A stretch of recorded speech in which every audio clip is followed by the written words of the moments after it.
Tage and Upi are just both day to day, both possibilities for Thursday.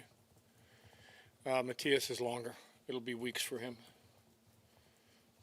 Be breathing a sigh of relief with Tage, obviously.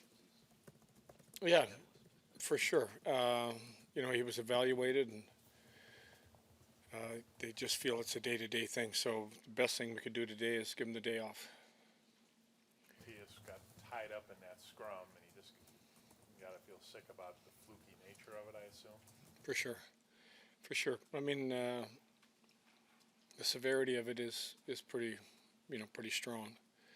But it was one of those things that you wouldn't expect. You would see the results of what happened there.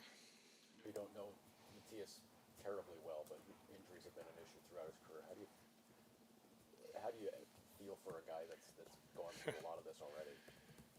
Well, there's not a lot I can do. I think it's part of the game. I think there are some players that get bit by the injury bug a lot more than other players, and he has been one of them. Just got to battle your way through it and be ready for that next opportunity. Do you think he'll be able to play again this year? I do. I mean, the time frame is yes. I said a couple of weeks. It'll be more. It's a long term, but it's not something that's going to be the whole year. And right now, it doesn't look like something that he has to be operated on. So, Lindy, if Tage does miss Thursday's game, how do you feel about McLeod going up and maybe playing a bigger role, and obviously Cousins, you're going to need more from him. I've liked where Cousins' game has been, even in his last 2 or 3 games. The skating, he's getting on the score sheet, physical. I think really what's been evident is his skating.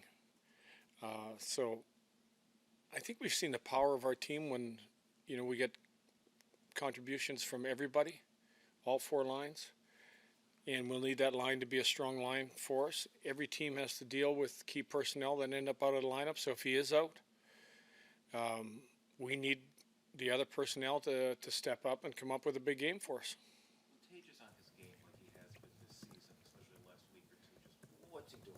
What's working for him? I think the fact that he's just putting the work in, that he's putting the work in all parts of his game, from the inside goals, getting around the paint. I think when you look at the face down goal in the paint, the early goal early in the year in the paint, he understands the value of, you just can't hang out there and be a good goal scorer. I think he's been getting inside, and then he's taken advantage when he has had ice and been in where he can shoot it.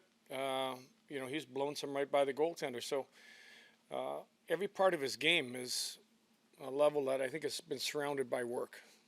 You guys have shown you could be a good hockey team. When you play the way you want them to play, they're a good team. Do you get frustrated at times that they often do revert back a little bit and it kind of goes backwards a little bit, even if you played maybe 2-3 really good games? Do I get frustrated? Yeah. I do get frustrated for sure.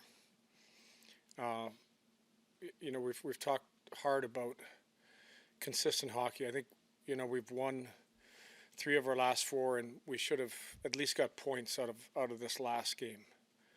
I feel we're in a lot better place than we were 2 weeks ago.